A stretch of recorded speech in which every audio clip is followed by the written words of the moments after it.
Selamat datang di channel Alur Donghua. Sebelum menonton, silahkan subscribe, biar Mimin tambah semangat update-nya. Dengan alarm besar yang tertinggal di dalam, lelaki tua itu berpikir untuk mundur. Han Li di sisi lain melirik gunung hitam dengan sedikit kekaguman. Harta karun yang aneh dan menakjubkan bukanlah sesuatu yang bisa disempurnakan oleh orang tua ini. Kemungkinan besar itu adalah harta karun kuno yang tersisa dari zaman kuno. Han Li yakin bahwa kekuatan harta ini bukanlah sesuatu yang bahkan seorang pembudidaya nas Chainsaw yang terlambat bisa bertahan. Selama serangan itu mendarat, itu akan memutuskan pertempuran apapun dalam satu pukulan. Dengan item ini di tangan, dia akan bisa mengatasi kekurangan kekuatan serangannya. Belum lagi dia juga tertarik dengan kereta kuda angin milik lelaki tua itu. Dengan pemikiran itu, tatapan Han Li beralih ke lelaki tua itu dan ekspresinya berangsur-angsur menjadi bermusuhan. Jejak niat membunuh bisa dilihat jauh di dalam matanya. Meskipun dia tidak banyak bertarung dengan lelaki tua itu, Han Li yakin bahwa dia mengerti sebagian besar tekniknya. Tampaknya kemalangan lelaki tua itu karena dia berspesialisasi dalam teknik atribut es. Dengan api es surgawi, mereka tidak akan menimbulkan banyak ancaman terhadap Han Li. Terlepas dari sejumlah besar kristal es yang telah menyerangnya, dia dapat dengan mudah melautkannya dengan api es surgawi. Gunung hitam berteleportasi ini seharusnya menjadi harta paling kuat dari lelaki tua itu.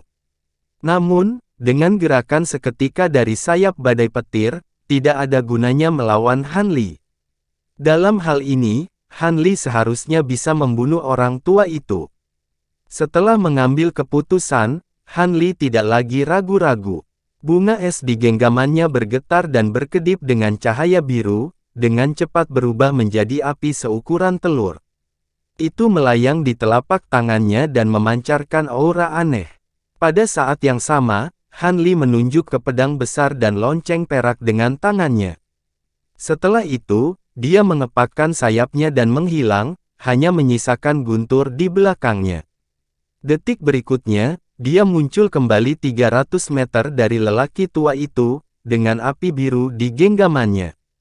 Pedang besar dan lonceng perak berkembang dengan cahaya saat mereka menembak ke arah lelaki tua itu dalam garis-garis cahaya yang cemerlang.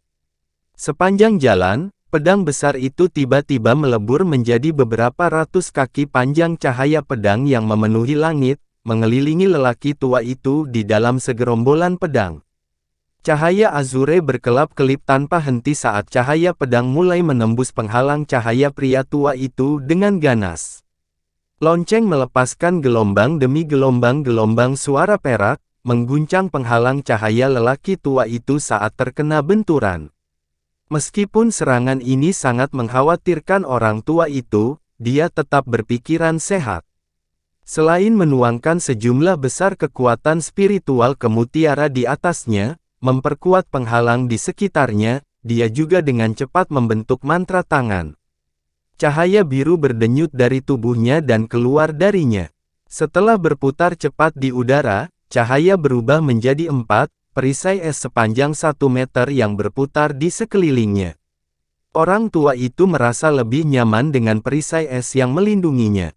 Dia segera memberi isyarat ke gunung hitam di kejauhan, dan gunung itu mulai terbang kembali ke arahnya dalam seberkas cahaya hitam.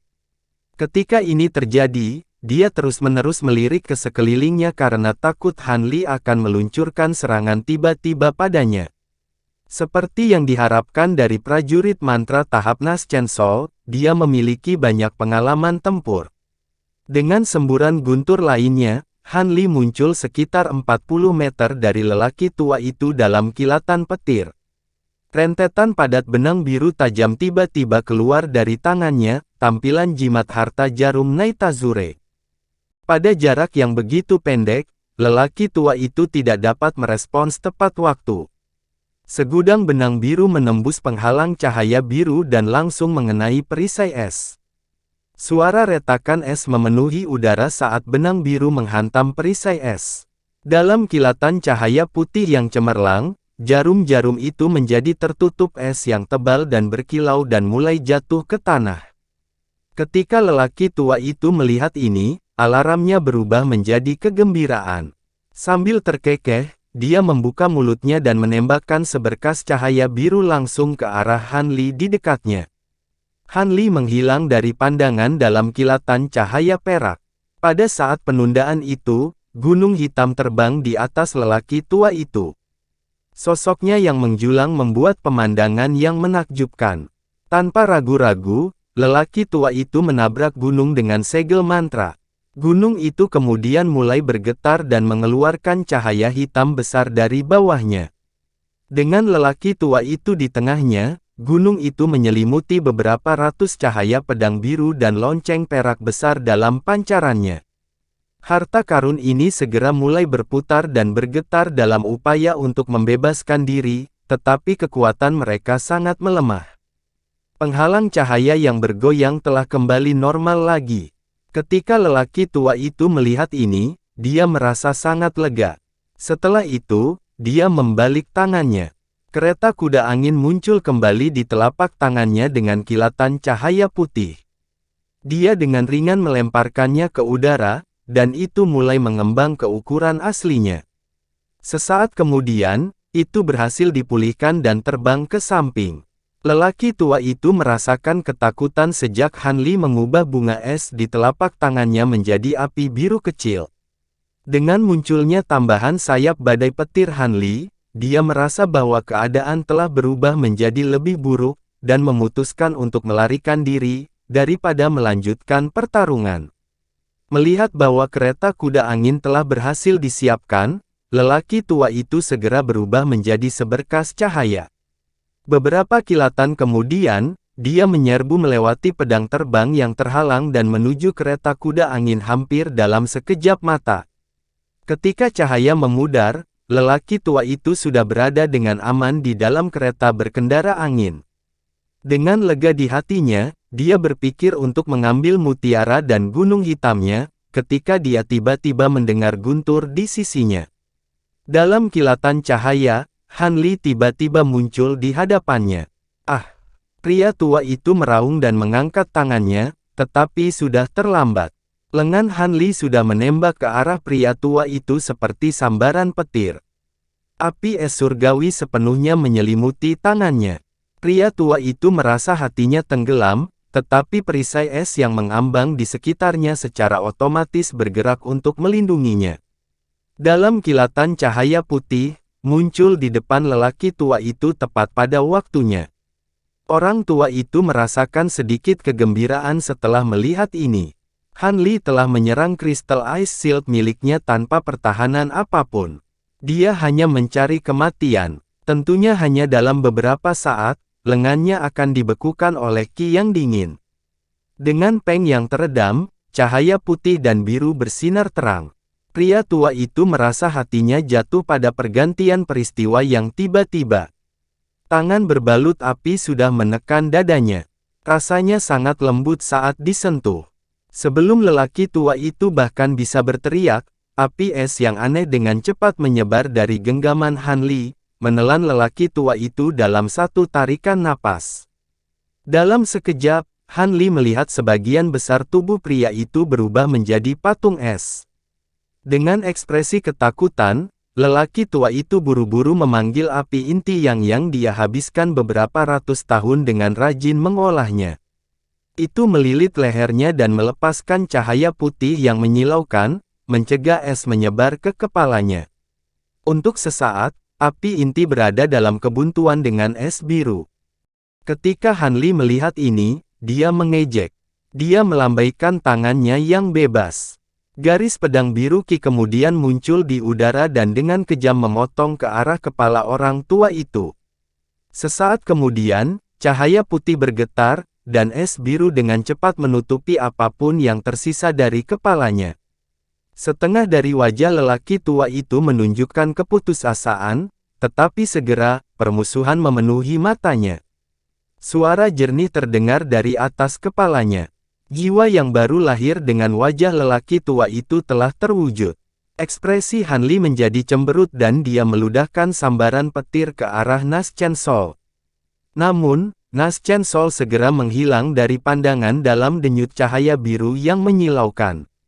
Sambaran petir telah meleset. Ketika Han Li buru-buru melihat sekeliling, dia melihat bahwa Nas Chen Sol sudah berjarak 300 meter, menghilang lagi dalam kilatan cahaya biru.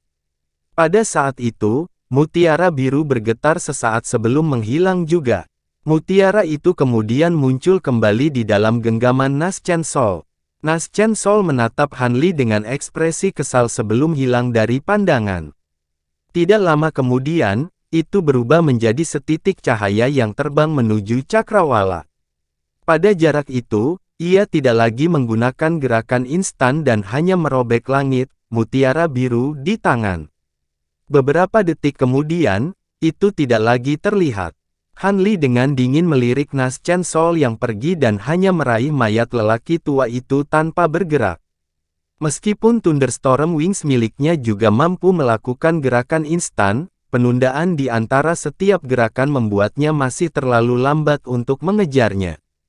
Karena itu lolos dari pukulan pertamanya, dia membiarkannya bebas karena tidak perlu segera membunuhnya. Pada saat itu, jiwa baru lahir lelaki tua itu telah menghilang tanpa jejak. Han Li tanpa ekspresi menjabat tangannya dan menyebabkan mayat beku lelaki tua itu hancur, memenuhi langit dengan debu biru mengkilap. Meskipun dia belum membunuh Nas Chen Sol lawan, tubuh lelaki tua itu hancur. Perlu beberapa dekade sebelum dia bisa memulihkan vitalitasnya, apalagi memiliki tubuh lain. Menemukan tubuh yang cocok harus memakan waktu cukup lama. Bahkan jika dia dengan memiliki mayat yang tidak cocok, kultivasinya akan sangat berkurang. Adapun dua harta kuno dan kantong penyimpanan yang tertinggal, itu adalah keuntungan besar. Bahkan jika dia tidak menemukan gua kediaman Master Chang Kun, perjalanan berbahaya ke dataran Moulan ini masih akan menghasilkan keuntungan. Dengan pemikiran itu, dia melirik kantong penyimpanan perak samar yang tertinggal dari tubuh. Han Li dengan tenang meraih kantong penyimpanan dan memanggilnya ke tangannya. Dia kemudian membenamkan indera spiritual ke dalamnya dan menyelidikinya, hanya dipenuhi dengan kekecewaan, selain selusin batu roh kelas menengah, hanya ada beberapa bahan penyempurnaan alat umum dan beberapa botol pil obat. Ketika Han Li membuka pil obat, dia menemukan mereka memiliki kualitas yang sama. Tampaknya dataran Moulan benar-benar kekurangan bahan budidaya. Bahkan seorang prajurit mantra Nas Chen Sol yang agung tidak memiliki item yang layak. Tidak slip giok apapun, kantong penyimpanan benar-benar tidak memiliki. Han Li bingung dengan ini dan menghela nafas dengan sangat kecewa. Dia awalnya ingin memperoleh beberapa teknik roh dan melihat apakah ada teknik yang akan sangat meningkatkan kekuatannya dalam waktu singkat. Sayangnya, tidak ada keberuntungan seperti itu. Setelah meletakkan kantong penyimpanan, Han Li mengangkat kepalanya dan melirik gunung besar dengan tatapan penuh semangat. Meskipun Tuan Harta Karun telah melarikan diri sebagai Nas Chen Sol yang dimanifestasikan, gunung hitam itu masih tetap dalam bentuknya yang diperbesar, berkilau dengan cahaya hitam. Han Li menyipitkan matanya dan dengan lembut memberi isyarat ke gunung. Harta karun kuno berkedip, dengan cepat menyusut sebelum menembak ke arah Han Li. Pada saat itu tiba dalam genggamannya, itu sudah berubah kembali menjadi gunung mini. Han Li penasaran menimbang gunung kecil di tangannya. Itu tidak terlalu berat, dan dia memeriksanya beberapa kali hanya untuk menemukan 3 karakter emas samar di dasar gunung. Gunung 1000 lapisan. Han Li mengucapkan nama. Kepuasan muncul dari matanya. Setelah menyingkirkan gunung itu, Han Li melirik kereta kuda angin dan menyimpannya. Setelah melirik ke arah mana Nas Chen Sol lelaki tua itu telah melarikan diri, Han Li menundukkan kepalanya sambil berpikir sebelum memutuskan untuk terbang ke arah yang berbeda. Tidak lama kemudian, tidak ada jejak Han Li yang terlihat di dekatnya. Di antara sekelompok bukit, tidak ada yang bisa ditemukan, hanya ladang yang dipenuhi jerami setinggi laki-laki. Tapi tidak lama kemudian, cahaya biru melintas dari cakrawala. Sesaat kemudian, garis biru tiba di atas bukit. Itu terbang di sekitar dan memudar untuk mengungkapkan Han Li. Setelah melirik lagi di bawahnya, dia mengerutkan kening dan tiba-tiba mengayunkan lengan bajunya. Beberapa garis cahaya biru langsung menghantam bukit seperti bintang jatuh. Cahaya biru meledak sekitar 100 meter di udara.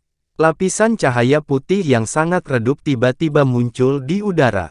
Ada 4 orang di bawahnya yang menatapnya, semuanya tersenyum tipis. Mereka adalah Markis Nanlong, lelaki tua berambut putih, lelaki tua, dan lelaki berkulit coklat. Markis Nanlong memutar-mutar janggutnya dan terkekeh, sungguh beruntung Han Li telah tiba dengan selamat. Dia kemudian melambaikan tangannya, menyebabkan penghalang cahaya menghilang. Oh, yang lain masih belum datang. Han Li menjawab sambil tersenyum dan melayang di depan mereka. Pria berkulit coklat itu menggelengkan kepalanya dan dengan tenang berkata, "Kami khawatir rekan Daois lainnya mungkin mengalami kesulitan untuk melarikan diri. Ketika kami melarikan diri secara terpisah, rekan Daois Long dan rekan Daois Wang dikejar oleh prajurit mantra. Ini adalah masalah yang cukup sulit untuk melepaskan diri dari mereka." Markis Nanlong dengan bersemangat berkata, "Namun, aku paling mengkhawatirkanmu. Jika saya tidak salah melihat, kereta kuda angin itu seharusnya mengejar Anda." Cek-cek, rekan Taois berhasil dengan mudah melepaskannya meskipun kecepatannya luar biasa. "Sepertinya aku salah menilaimu." Han Li mengerutkan bibirnya ketika dia mendengar Markis. Dia samar-samar bisa melihat jejak kebingungan dari kata-katanya. Han Li memasang ekspresi tenang dan dengan santai menjawab, "Bukan apa-apa.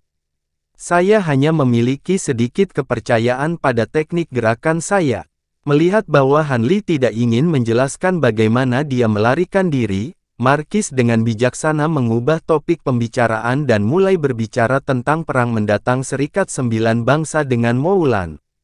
Itu akan mengguncang seluruh benua secara keseluruhan. Tidak termasuk pria tua berpakaian putih, wanita tua dan pria kulit coklat sama-sama tertarik ke dalam percakapan. Markis Nanlong secara misterius tersenyum dan berkata, "Saya ingat bahwa perang terakhir dengan prajurit mantra berlangsung lebih dari 10 tahun. Siapa yang tahu berapa tahun perang ini akan berlangsung? Namun, Iblis Dao Selatan Surgawi, Dao Benar, dan bahkan aliansi Surgawi Dao, Saudara Han harus mengirim tentara. Dan mengingat posisi Sekte Awan Melayang di aliansi Dao Surgawi, seorang penatua jiwa yang baru lahir akan diminta untuk berpartisipasi dalam pertempuran. Mungkin rekan Taois Han akan memiliki kesempatan lain untuk mengunjungi dataran Moulan." Wanita tua itu menganggukkan kepalanya dan dengan lembut berkata, "Selain 3 negara adidaya yang mengirim bantuan ke Persatuan Sembilan Bangsa, ada juga beberapa kultivator liar yang secara sukarela memblokir prajurit mantra dengan banyak ahli di antara mereka. Moulan sangat sulit untuk ditahan." Pria berkulit coklat itu mengerutkan kening dan merenung, "Namun, saya cukup bingung mengapa Moulan akan melancarkan serangan meskipun mengetahui bahwa kekuatan surgawi selatan kita telah bersatu melawan mereka. Dari kekuatan mereka saat ini, mereka tidak memiliki peluang untuk menang, mengingat apa yang telah terjadi dalam perang terakhir. Tidak bijaksana bagi mereka untuk mengambil inisiatif menyerang hanya dengan ini. Dalam perang terakhir, mereka menggandakan serangan mereka karena gelombang bala bantuan yang tiba-tiba. Mungkinkah sebagian besar suku mereka akan berpartisipasi dalam perang ini? Itu pasti mungkin, tapi saat percakapan berlanjut, banyak waktu tanpa sadar telah berlalu. Markis Nanlong tiba-tiba berhenti di tengah komentar dan dia menoleh ke langit. Yang lain tanpa sadar mengikuti tatapannya dan wajah mereka menjadi serius. Ada kemungkinan bahwa seorang prajurit mantra akan tiba, salah satu pembudidaya mereka yang tersebar. Bagaimanapun juga, mereka berada di dataran Moulan. Mereka melihat kilatan cahaya dari cakrawala, memperlihatkan satu garis hitam dan dua bola cahaya merah terbang ke arah mereka. Markis Nanlong dengan penuh perhatian melirik mereka sejenak sebelum menjadi tenang. Markis Nanlong tersenyum dan berkata, "Bukan apa-apa. Hanya rekan Daois Wang dan dua juniornya." Ketika yang lain mendengar ini, mereka juga tampak bahagia. Sesaat kemudian, garis-garis cahaya semakin dekat. Kali ini, Markis Nanlong langsung menghapus batasan, memungkinkan Wang Tiangu mendarat di sebelah. Ketika Wang Tiangu melihat Han Li di antara mereka, dia mengungkapkan sedikit keterkejutan dan berkata, "Yi, rekan Taois Han tiba lebih cepat dari kami. Itu benar-benar mengejutkan." Sepertinya dia juga melihat kereta kuda angin mengejar Han Li. Kemungkinan dia menikmati pada saat itu. Han Li mengalihkan pandangannya ke Wang Chan dan Yan Ruyan di sisinya dan dengan tenang menjawab, "Itu hanya kebetulan." Namun, rekan Daois Wang dapat melarikan diri tanpa cedera sambil menjaga dua junior. "Saya benar-benar kagum sama Anda." Nada suaranya sepertinya membawa makna yang lebih dalam. Wang Tiangu dengan acuh menjawab, "Hehe, prajurit mantra yang mengejarku tidak cepat sedikit pun.